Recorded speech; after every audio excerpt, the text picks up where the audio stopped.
La matière première du travail artistique de Michel Muillard, c'est la corne. Vous êtes installé à Jeure, sur la communauté de communes de Jura Sud. Vous êtes artiste ou artisan ? Je suis, oui, les deux à la fois, comme vous le dites. Bon, artisan permet de faire une série de plusieurs articles, alors que artiste, on est limité en nombre de pièces. Disons que la création est une part importante, oui, dans la production. Mais bon, lorsque les articles sont créés, s'ils plaisent, bon, ben, disons que je crée un petit peu moins. Mais bon, si on me demande un article particulier, eh bien, je vais me pencher sur la question et je vais tâcher de créer un modèle qui plaira à mon client. Alors, vous façonnez essentiellement la corne, mais quels autres types de matériaux vous pouvez travailler ? Alors, disons que dans la corne, bon, ben, il y a des cornes de plusieurs animaux. Hein, donc, on aura du zébu, du bélier, du bouc, du buffle et du bois de cerf. Oui. Bon, je travaille aussi occasionnellement un peu de plexiglas. Hein, on donc est dans matière un autre beaucoup univers. plus moderne, voilà. Alors dans les matières anciennes, donc de la galalite, matière créée à partir de la caséine du lait que l'on trouvait parce que maintenant il n'y a plus de fabricants, hein, c'était fabriqué à Ézy dans l'Eure. Bon, je travaillais un petit peu la bruyère puisque je fais des repose-pipes pour Saint-Claude ou d'autres débitants de tabac. Hein, je fais occasionnellement un petit peu de buis mais très très peu. Autrement, j'ai fait mes socles, donc l'artisan il doit être un petit peu autonome, c'est-à-dire bon, si je viens de socles d'une certaine dimension en bois, bon, ben, il faut que je me débrouille pour les faire moi-même, parce que je ne veux pas aller embêter un collègue pour 10 pièces, quoi, disons. Est-ce que vous travaillez aussi l'os, l'ivoire, qui n'est plus autorisé un petit peu l'os de bœuf, bien sûr, hein. Donc dans lequel on fera des petites boîtes ou des bagues, des perles aussi. L'ivoire est autorisé dans la mesure où on a pu prouver par facture que le stock était fait avant la réglementation, mais je le garde que pour des réparations, il n'y a plus de production. Votre métier, vous le définissez avec quel terme ? Vous êtes tourneur, vous êtes... Tout à fait, voilà. Donc il faut maîtriser la tournerie, bon, dans des petites dimensions, bien sûr, hein, puisque la corne, on ne pourra pas faire des gros objets. Hein. Donc il y aura de la tournerie, il y aura du gravage, donc pour tout ce qui est broche. Donc là, on va partir à partir de cornes aplaties, c'est-à-dire que les cornes seront débitées. Donc soit on obtiendra 2 coquilles ou un cylindre fendu qui sera ensuite chauffé aux environs de 120-140 degrés, puis mis sous presse à 20 tonnes de pression. Et là, on obtiendra de la plaque de corne. Dans ce cas-là, on va être dans le domaine de la tabletterie. D'accord. Ensuite, on pourrait également faire des articles avec de la mise à chaud.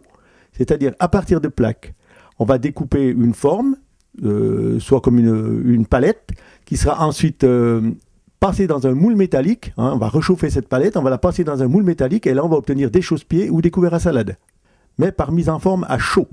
Alors, votre atelier est un atelier qui respire le travail, la poussière, c'est...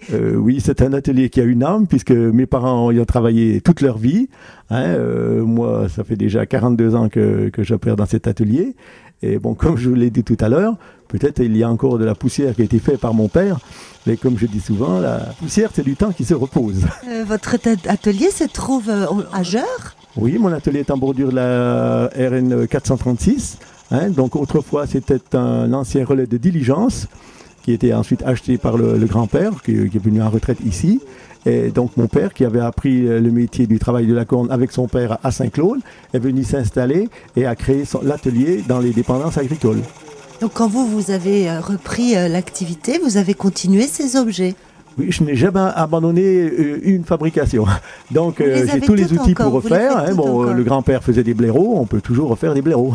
Aujourd'hui, on peut venir et acheter vos produits, mais aussi voir comment vous travaillez au sein de votre atelier. À la demande du CDT, donc le comité départemental du tourisme, dans les années, on va dire 75 à peu près, eh bien, ils nous ont demandé, nous qui avions des métiers très très particuliers, d'ouvrir nos ateliers pour recevoir du public et faire découvrir nos métiers. Je fais partie de la route des artisans créateurs jurassiens, je fais partie de la route des savoir-faire avec le parc naturel du Haut-Jura. Tout l'été, disons du 15 juin au 15 septembre, je couche pas à l'atelier, mais presque. Disons que je suis toujours dans mon atelier. Je fais la démonstration s'il y a une famille ou s'il y a 4 familles, une personne seule, elle a la même démonstration. Autrement, je reçois un petit peu des bus. Alors là, c'est sur rendez-vous. Donc, on peut recevoir des groupes de 45, 50 personnes. Qui vous a appris votre métier? Vous l'avez appris tout seul, à côté de quelqu'un? Alors bon, je suis à 1 kilomètre du village, comme on dit. Mes parents ne souhaitaient pas que j'aille trop m'amuser loin. Donc, je passais tous mes jeudis à l'atelier, regarder mon père et éventuellement des fois le grand-père qui était encore là. Je le regardais travailler et lorsque j'avais envie de faire quelque chose, si mon père allait au jardin, et je faisais un petit essai. Et puis, si les doigts butaient un peu la meule, je n'allais pas me plaindre. Je mettais la main dans la poche et j'allais voir ailleurs. Et après, j'ai appris la mécanique, ce qui me sert beaucoup pour mon travail. Parce que vous fabriquez vos propres Disons outils. que je peux fabriquer une partie de mon outillage, tout à fait. Donc, ce qui me permet de tester quelque chose sans avoir trop de frais, parce que si je dois payer un mécanicien, ça engendre des frais. Et si tu peux mettre la pièce sur le rayon ou au rebut, donc ce n'est pas... C'est pas bon, quoi. C'est-à-dire que là, j'ai perdu un peu de temps, mais si ça marche, ça marche. Si ça n'a pas marché, je n'ai perdu que du temps. Donc après, c'est en faisant que vous avez maîtrisé?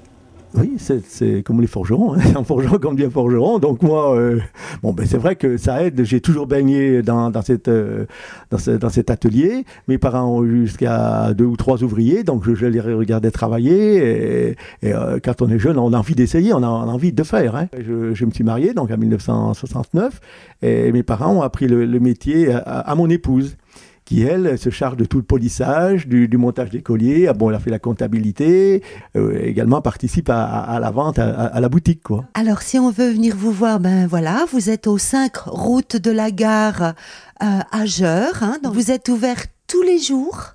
Je suis ouvert tous les jours, sauf le dimanche après-midi, parce que il y a quelquefois des repas de famille, mais l'été, en principe, je suis quand même à l'atelier. Avec des créneaux horaires en semaine qui sont? Disons de 9h à midi, et de 14h jusqu'à 19h. Je ne suis bien que dans mon atelier. Alors, j'y reste. Hein. C'est vrai que j'ai 64 ans, j'aurais pu prendre ma retraite. Mon épouse l'a prise, mais moi, je ne suis bien que dans mon atelier. J'ai encore de la corne en stock, j'aime mon métier.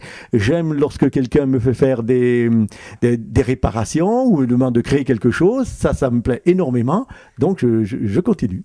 D'accord, donc c'est important aussi. On peut vous commander un objet particulier à la demande, vous le créez. Comme le violon, là. Ça m'a plu énormément de faire ça, bien que ça m'a pris beaucoup de temps pour y mettre au point. Merci Monsieur Muillard et rendez-vous dans votre très très bel atelier et votre boutique. Eh bien, Merci. Je vous remercie.